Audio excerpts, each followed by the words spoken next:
moi, je vais vous parler effectivement de plan stratégique de vieillissement de Lyon Métropole Habitat. Donc, Lyon Métropole Habitat, en quelques mots, c'est le premier bailleur de la métropole de Lyon. C'est 750 collaborateurs, 7 agences de proximité. On loge à peu près 65 000 habitants. Donc, 65 000 habitants, c'est, pour vous donner un exemple, c'est un peu comme une ville comme Valence. Nous avons 3500 logements et nous sommes présents sur la majorité des communes de la métropole de Lyon, hormis une qui est Genasse. Donc, le contexte et l'enjeu, contrairement à ce qui a été présenté jusqu'à présent, nous, on a pris un panel un petit peu plus large puisqu'on se concentre sur les plus de 60 ans. Donc, les plus de 60 ans sur la métropole de Lyon et sur Lyon Métropole Habitat, c'est malgré tout 37,5% de nos locataires ont plus de 60 ans. C'est 20% des habitants de la métropole de Lyon, donc selon les sources de l'INSEE en 2020. C'est plus 30% de cette tranche de la population d'ici à 2040. Et c'est 10% des demandeurs du logement social sur la métropole de Lyon, ce qui représente une population assez importante. Donc, vous le comprenez, bien venir chez soi, c'est un enjeu sociétal. L'enjeu, c'est de favoriser la vie à domicile le plus longtemps possible. C'est lutter contre l'isolement. C'est prévenir la perte d'autonomie, mais c'est également aussi offrir l'accès à un logement à des ménages qui sont les plus modestes. On le disait tout à l'heure, c'est notre fonction numéro 1, c'est de loger ceux qui en ont le plus besoin. Et donc, ça répond à la triple vulnérabilité des seniors.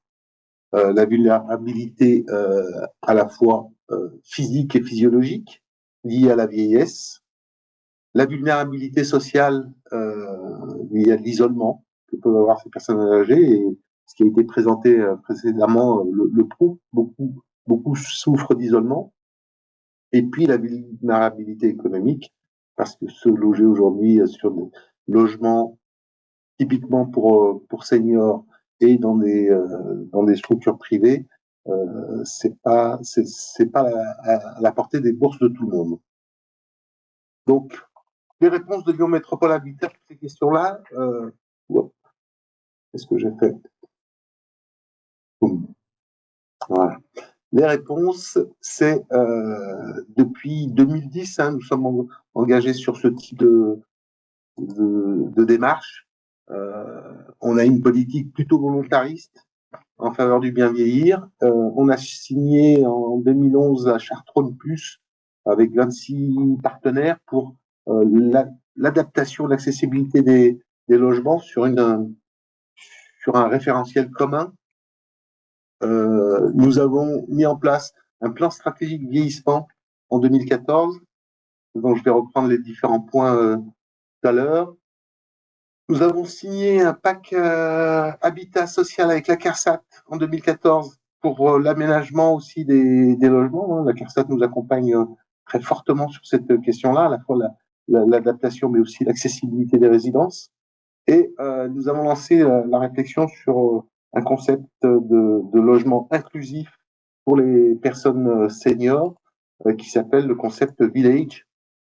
Mais je détaillerai plus avant ce type de concept.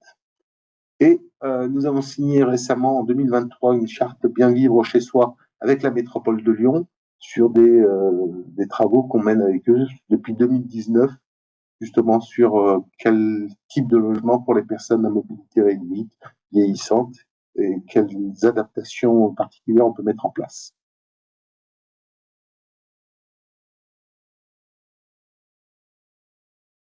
Il en découle des orientations stratégiques de Lyon Métropole Habitat, qui est de mieux identifier les logements accessibles et adaptables, en sachant que ce travail était fait depuis un long temps, mais on a aujourd'hui une politique plus ambitieuse sur à la fois l'adaptation des logements sur la perte d'autonomie et l'accessibilité.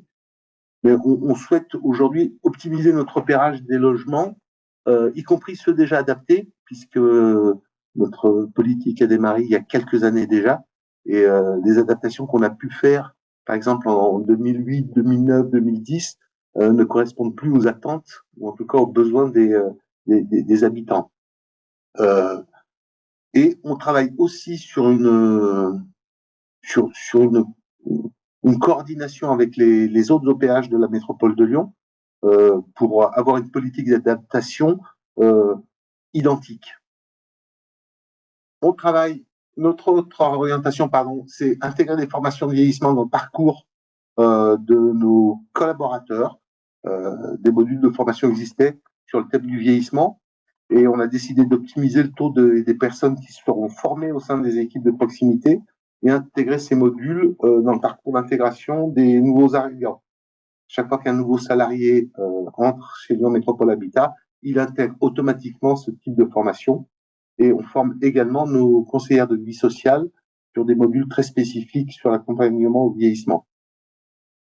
On poursuit le développement de nos résidences village, donc c'est des résidences inclusives pour les personnes de plus de 60 ans.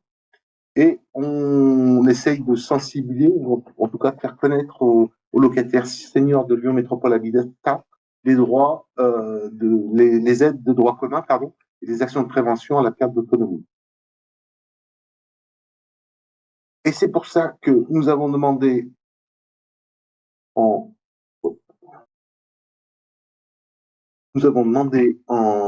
2021 la mention vieillissement Cali HLM, puisque on était déjà engagé dans une démarche de qualité avec Cali HLM, et on a souhaité avoir ce label spécifique mention vieillissement, parce que notre demande sur cette mention spéciale, c'était l'occasion pour nous de poursuivre le travail qui était engagé déjà et l'enrichir avec de nouveaux plans d'action. Donc, pour pouvoir prétendre à ce label, cette mention vieillissement, il faut déjà avoir une labellisation Cali HLM. Donc, cette mention est accessible de façon optionnelle et selon certains critères. Les critères, c'est l'existence d'une politique d'accompagnement au vieillissement, du vieillissement, l'organisation de la veille sur les situations des personnes âgées et vulnérables, l'identification de personnes âgées en situation de fragilité et l'adaptation du logement. Et il y en a un autre, l'aide aux locataires en situation de fragilité. Alors, je ne sais pas si vous voyez correctement le schéma, le parcours pour aller sur la mention spéciale. Donc, il faut avoir déjà un bail un label Cali HLM, et au moment du renouvellement du bail, on peut demander la candidature à la mention vieillissement.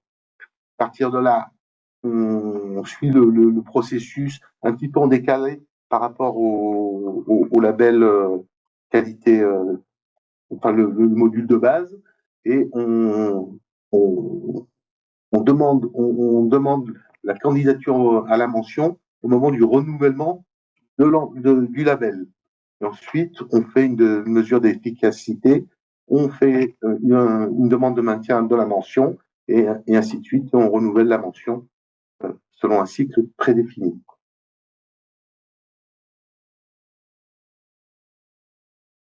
Et donc, nous avons obtenu en mars 2022 cette mention spéciale du label accompagnement du vieillissement et des locataires. Et donc, nous l'avons obtenu, parce que nous avons une démarche systémique sur la question du vieillissement. Hein. Ce n'est pas simplement quelques collaborateurs de l'entreprise qui sont sensibilisés ou qui travaillent sur ces questions-là. C'est du directeur général jusqu'à l'agent de résidence. Chacun des collaborateurs de Métropole d'Habitat est sensibilisé à cette question du vieillissement et amène sa petite pierre à l'édifice sur cette question-là. Et ce qui nous a permis d'obtenir cette mention, c'est aussi parce que nous avons notre concept de logement inclusif qui s'appelle Village, vivre en ville avec l'âge, et que je vais vous présenter maintenant. Donc, le concept Village, c'est assez simple. Voilà. C'est une réponse spécifique aux besoins des seniors. C'est pour permettre au plus grand nombre de vieillir chez soi. On développe un habitat qui est de l'habitat social traditionnel, hein, c'est du LNS, l'ensemble du patrimoine de Lyon Métropole Habitat, mais avec une petite alternative, avec quelques aménagements spécifiques. L'implantation, elle est choisie. On implante nos résidences village exclusivement sur du territoire dit propice au vieillissement, c'est-à-dire près du centre-ville, avec des infrastructures et des commerces tout autour de la résidence, sur une surface plutôt, sur un territoire plutôt accessible, parce que l'accessibilité ne commence pas à l'intérieur de la résidence, ça commence à l'extérieur, sur comment on peut se déplacer en ville, est-ce que les trottoirs sont pas trop compliqués à aborder quand on est à mobilité réduite. Il faut que ce soit dans un centre-bourg, dans un quartier plutôt animé, qui ait de nombreux services, notamment des services liés à la santé et au bien-vivre, et que tout ce qui concerne la présence d'espaces verts accessibles aux résidents soit plutôt conséquent. On fait des résidences à taille humaine. On ne fera pas de résidence de 200, 300 logements, voire la plus grosse de nos résidences, je crois, elle fait 70 logements, mais étalée sur 5 bâtiments, avec un cœur de résidence plutôt bien arboré. Nous avons des logements adaptés, voire très adaptés. 80% des logements de cette résidence sont adaptés selon la norme de la métropole de Lyon, c'est-à-dire avec des équipements, soit douche, en tout cas pas de ressaut sur les balcons ou sur les terrasses, avec des prises à éjection rapide, enfin tout ce qu'on peut connaître sur les logements adaptés. Et 20% de ces logements-là sont dits très adaptés, c'est-à-dire avec des portes motorisées, avec des ouvertures plutôt importantes au niveau des pièces du logement, avec des cheminements lumineux à certains endroits, tout électrifié pour les occultations. Et même les parties communes sont très adaptées. C'est-à-dire que c'est des portes aussi de hall qui sont motorisées. Une salle collective équipée, faisant office de zone bleue, donc réfrigérée, permet aux personnes de la résidence de se rencontrer, et un coordinateur ou une coordinatrice de vie sociale pour animer cette salle et proposer des actions de développement social. Son rôle, c'est d'assurer le lien social et la solidarité entre les différents locataires. C'est d'y faire un diagnostic des besoins et des envies des locataires pour mettre en place des animations collectives à l'intérieur ou à l'extérieur de la résidence, hein, parce que ce sont des résidences qui sont ouvertes sur l'extérieur et qui ne restent pas en vase clos. D'être l'interlocuteur privilégié aussi de Lyon Métropole Habitat, hein, puisque les demandes, les sollicitations de nos habitants passent par cette CVS, et c'est aussi l'interlocuteur privilégié de tous nos partenaires, le réseau de professionnels du secteur médico-social, de la commune, des associations, de tous les acteurs locaux. Et le CVS ou la CVS sont là pour assurer une veille sociale individuelle et d'être le garant d'un projet de vie sociale sur cette résidence.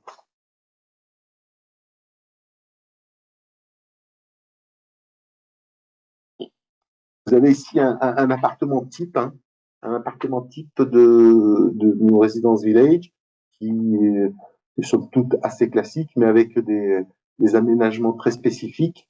La particularité, c'est que chacun des logements, tous les logements disposent soit d'une petite terrasse ou d'un petit jardinet, soit d'un balcon, parce que ça fait partie du concept. Il faut qu'il y ait un espace extérieur privatif pour chacun des logements.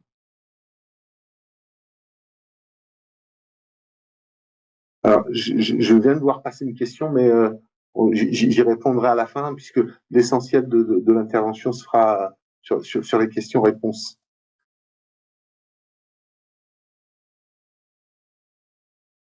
Alors, comment on attribue les logements sur ces résidences, sachant qu'on réserve ces logements à une partie de la population, hein, les plus de 60 ans. Bien sûr, la commission d'attribution, elle fait son travail habituel, hein, puisque c'est du logement locatif social traditionnel. Donc, elle tient compte des différents critères, hein, que sont les plafonds de ressources, l'enregistrement de la demande du ménage et de l'adéquation entre la typologie et la composition familiale. Mais on demande une dérogation qui est possible via l'article 441.2 du CCH, et on passe devant ce qu'on appelle l'IPHS, l'instance du protocole de l'habitat spécifique, pour pouvoir réserver ces logements exclusivement aux seniors. Et pour obtenir cette dérogation, il faut qu'on